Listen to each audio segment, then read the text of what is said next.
desenvolvedores ABAP que estamos aprendendo SAPUI5, se faz sentido para nós aprender Angular, React e Web Components. And the last question of my part is, we are ABAP developers that are learning SAPUI5. But you said about the Web Components, and we know that exists Angular, React, Fiori fundamentals. So it makes sense for us to learn, in addition to SAPUI5, this Angular, React, and the Web Components. Maybe I can start and then Peter, you can follow up. I mean, in general, it's always good to know additional languages and so on, but really depends a bit. I mean, if you're really a consultant, mainly in the S4 area, I think there's no need yet to learn web components or fundamentals or Angular or React, as they for sure will stick with SAPUI5, and if you have SAPUI5 knowledge, you will have a lot of work to do the work there. The web components for sure is a topic also for UI5, as we want to transition them again in UI5. But also there it is like, if you do not plan to create controls, you do not need to care, but it's good that you know it and you know the concepts and so on, and you understand how they work and so on, but you do not need to learn web components because of this, because the framework is doing this for you, except you want to do your own controls. Then it makes sense maybe to adapt the concepts how we work then with our, or how we build our controls, and then you can go on.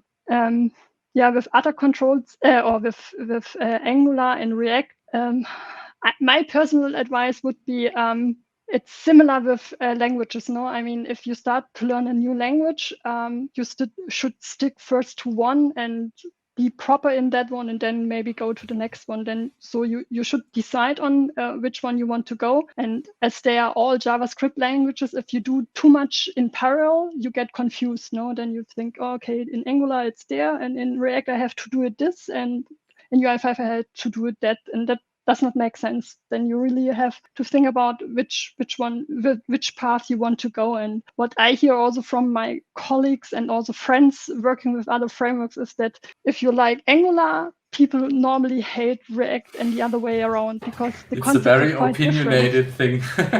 It's really like, because Angular, for example, you have to know TypeScript, because Angular is working with TypeScript. So you need to do TypeScript, and there are people, they don't like TypeScript. They come from different area and so on. And what I heard now, I think React is more related to PHP and so on. So people more familiar with this maybe like React more than Angular and so on. And so it really depends. For sure, it's always good to know additional things, because with this you can learn. But now in the SAP ecosystem, as I said, like with S4, I think you are very well prepared if you can SAP UI5. If you go, for example, I think in customer experience, there you will find a more mixed up setup. I think that it might be then possible that it's a good idea also to look into React, for example, and so on. But I think that hits it very well, Margot, what you said. So S4 development is driven by SAPUI5, and it stays and is the main programming model what we have there. It's also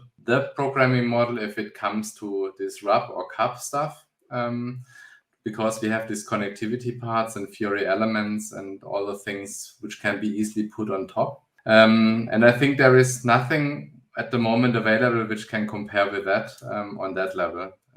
Because when you look at React, Angular, and Vue, they are really low-level frameworks, first of all. And what you get with the SAPUI5, it's really an enchilada. It's an application programming model having a lot of things inside. And for sure, the hurdle is big to understand all the parts. But once you get it, I think you can be very effective in development. But this is also the case for other languages. But there you have to learn how to combine the things. For React, you cannot just use React. React itself, it's just mainly a templating thingy. And that you need to have the React router, then which one you use. Then you need to have the next thingy from the ecosystem there. And you have a lot of plugins you need to combine to get a whole application environment for yourself.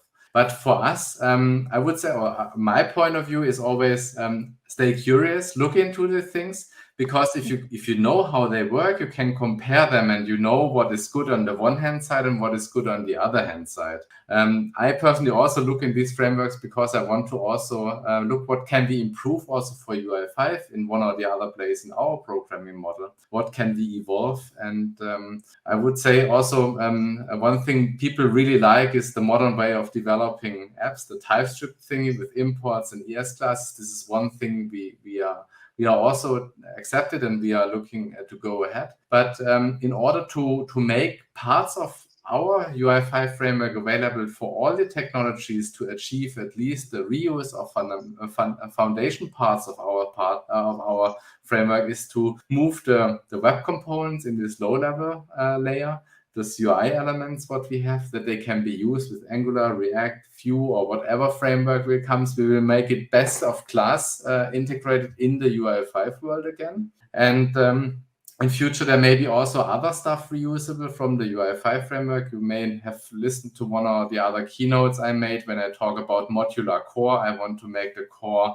parts reusable, that you can use formatting things. So we want to also provide an offering, at least from that what we have in the SAPUI5 framework, as a kind of a toolbox also for the other frameworks, that they can also benefit from our stuff. But overall, I fully agree with Margot's statements. So if you're in the S4 environment, SAPUI5 is the best way to go forward. RAP-CAP maybe the best suited thing to do SAPUI5, but CX or customer experience in other domains in SAP, they are a bit more liberal also from the frameworks they are using in there. It's maybe not that bad if you know these other frameworks as well. Ok, muito bom. Very good. Bom, viram, pessoal, aí eles falando então, né, para quem vai trabalhar com S4HANA, não, se você vai ficar com S4HANA, não faz muito sentido para você aprender essas novas linguagens. Elas fazem mais sentido se você for desenvolver componentes próprios no SAPUI5 para ser utilizado em outras linguagens. Então aí é bom você conhecer um pouquinho de cada uma, né, saber como funciona, o que cada uma permite. E o Angular está mais relacionado à questão do TypeScript, então é bom para pessoas que já vêm do TypeScript, e o React tem mais a ver com PHP. Então, são duas frentes diferentes. Então, eles viram que tem muitas vantagens, é uma discussão longa aí, né? Então, depende muito do seu background. Se você é ABAP e vai ficar no S4HANA, não faz muito sentido. Mas se você quiser ampliar as suas possibilidades, é interessante, sim, você aprender um pouquinho de cada uma para ter noções, né? Principalmente se for desenvolver componentes.